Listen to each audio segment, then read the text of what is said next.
Thousands of our army and paramilitary forces have lost their lives due to the terrorism that has been perpetrated by our neighboring country called Pakistan. And what happened in Pahalgam on 22nd of April was a ghastly massacre. And this was done by terrorists who who are Takfiri terrorists, who rounded up all men, separated the women and children, and shot dead all the men who were there, who had non-Muslim names and who could not pronounce or utter the kalima, and they were shot in their head.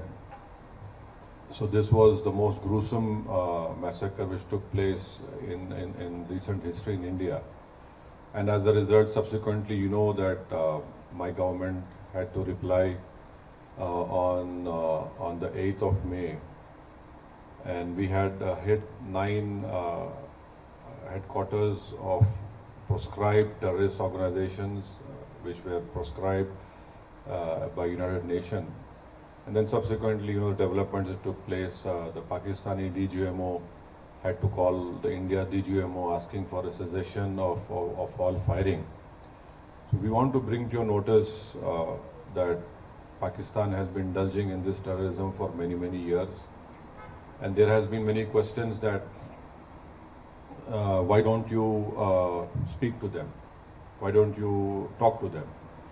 Now, in recent past, when in Mumbai the famous 26/11 terrorist incident happened, wherein trained terrorists from Pakistan landed up in the financial capital of our country and started massacring people in a railway station. Then they shifted to 5-star hotels, and then they started massacring people over there.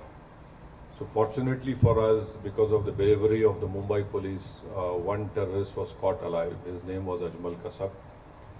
The Indian legal system followed all the due process of law, and Ajmal Kasab was sentenced to death. And Ajmal Kasab revealed many things. Our agencies were capable enough to record the audio conversations which a terrorist group sitting in Pakistan were having with terrorists who were killing Indians in 5-star hotels. And those conversations, they were clearly telling them, don't lose heart, kill as many Indians as you can and you'll go to Jannah. This was the conversations that were recorded. So after 26/11, my government, headed by the then Prime Minister, Dr. Manmohan Singh, late Manmohan Singh, the Indian investigators went to Pakistan, gave them all the evidence, the DNA and everything. And even some American citizens were killed in this terrorist act. But you'll be surprised to know that nothing moved forward. Many times Indian investigators went to Pakistan, Lahore, Islamabad, but nothing moved forward. What made Pakistan move forward in this terrorist trial was when Pakistan was put in the FATF grey list, and one such meeting was held in Germany, and India wanted one Sajid Mir to be indicted. So the Pakistanis cleverly said he's dead. But the moment this important meeting was about to take place in Germany, Pakistan comes up to the committee of FATF and says, Sajid Mir is alive. So can you imagine a country which was saying he's dead, suddenly he is alive, and then the Pakistani government says that our courts have convicted him for some 5-10 years. But the main culprits of 26/11 are still scot-free. They were convicted for money laundering, not for terrorism. Pathankot happened after my Prime Minister went to Pakistan uninvited. And I want to put it on record, I was the one who criticized him for going over there. There were many opposition parties who criticized, why did my Prime Minister went uninvited from Afghanistan to Nawaz Sharif's place? But our air base was attacked, and we lost many personnel over there. The Prime Minister said, Pakistan wants proof, you send your own team. Can you imagine any country inviting a neighboring country's spy agency to come to Pathankot. They were invited. They had seen, they were given all the records, but nothing moved, nothing happened. So this talk of, oh, why don't you speak to Pakistan? Who do we speak to Pakistan? You know, we have been cooperated with them, but Pakistan had never been forthcoming. So Pakistan army, Pakistan deep state is hell-bent on destabilizing India. We don't run, as our head of delegation must have told you, India does not run any terrorist camps. India does not indulges in any terrorism in anywhere. And now Pakistan has the cheek to say all these things. So the best thing now, which the Kingdom of Saudi Arabia, the Kuwait government and the Bahraini government, we have requested them when the delegation had met that they must ensure that Pakistan must be brought back in FATF grey list. That is where we will be able to control this terror financing of all these terrorist organizations. And do you know that when this person was made the field marshal in Pakistan, a US designated terrorist called Muhammad Ehsan was sitting right beside the field marshal. So this is complete. He's a US designated terrorist called Muhammad Ehsan. And there are photographs him shaking hands with this field marshal. So there is a clear-cut evidence of Pakistan's involvement. These terrorist groups are prospering over there. They are being trained over there. And their whole task is to destabilize India, to create more Hindu-Muslim riots in India. And the most unfortunate part is that Pakistan gives out a wrong message to the Arab world and to the Muslim world that we are a Muslim country and India is not a Muslim country. But Your Excellency, you know, you have more knowledge about worldly affairs, that there are 240 million proud Indian Muslims living in India. And not only that, we have our Islamic scholars are much better than any scholars in the world.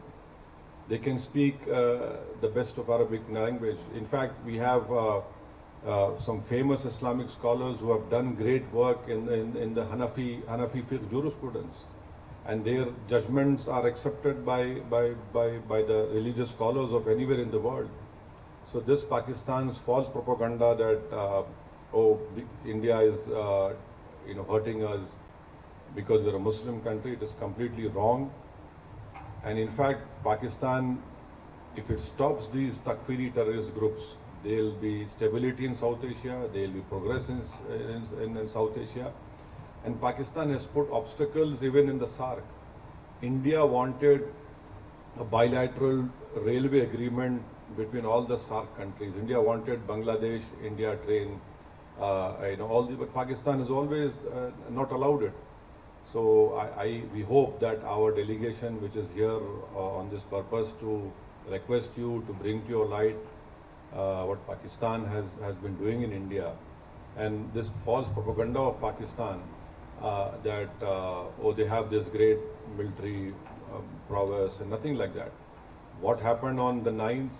Their 9 air bases were targeted. If India had wanted, we could have completely damaged those air bases, but we wanted to show them a mirror and say that, look, we are warning you, don't do it. Don't force us to go on that path, wherein instead of creating a crater, we'll create graves for you.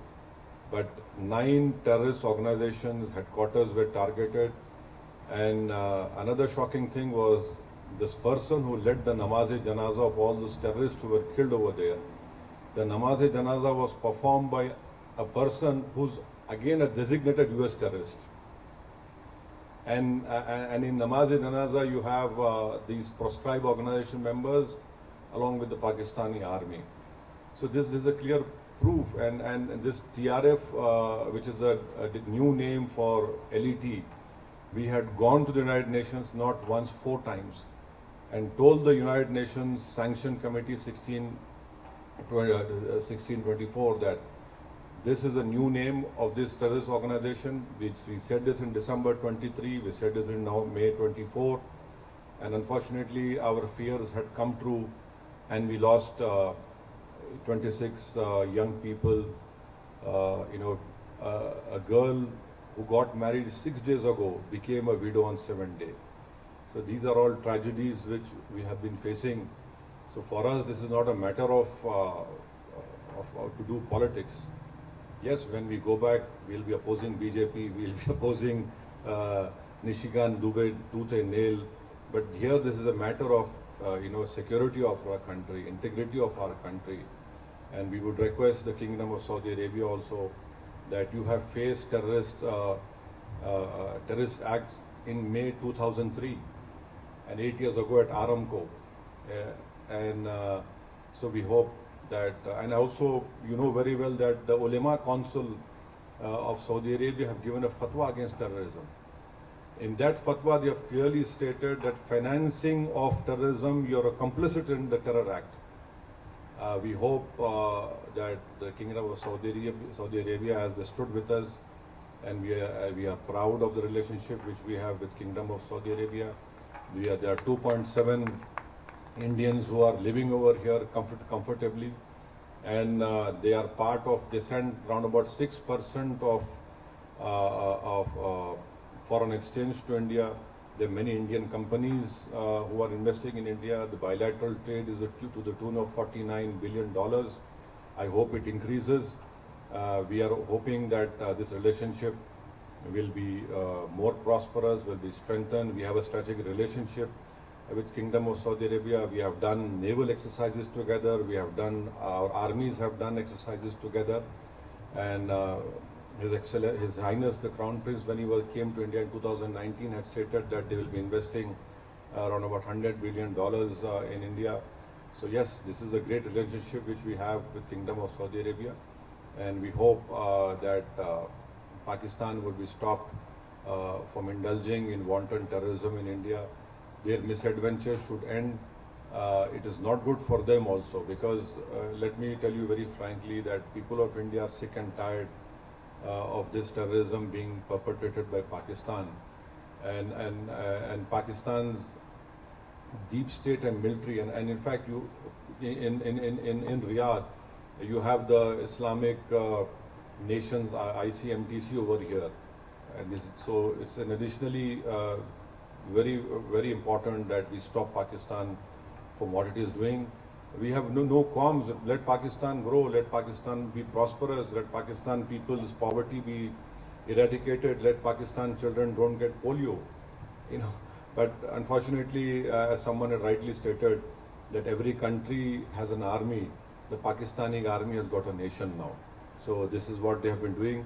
I hope that whatever our delegation has met His Excellencies in our visit of today and yesterday and tomorrow also, we hope that a positive response would be there. And so this is what we have been trying to impress all of you, and we require your support. We require indulgence at a crucial period of our time, so that India becomes more stronger. And in a stronger India is not threat to anyone.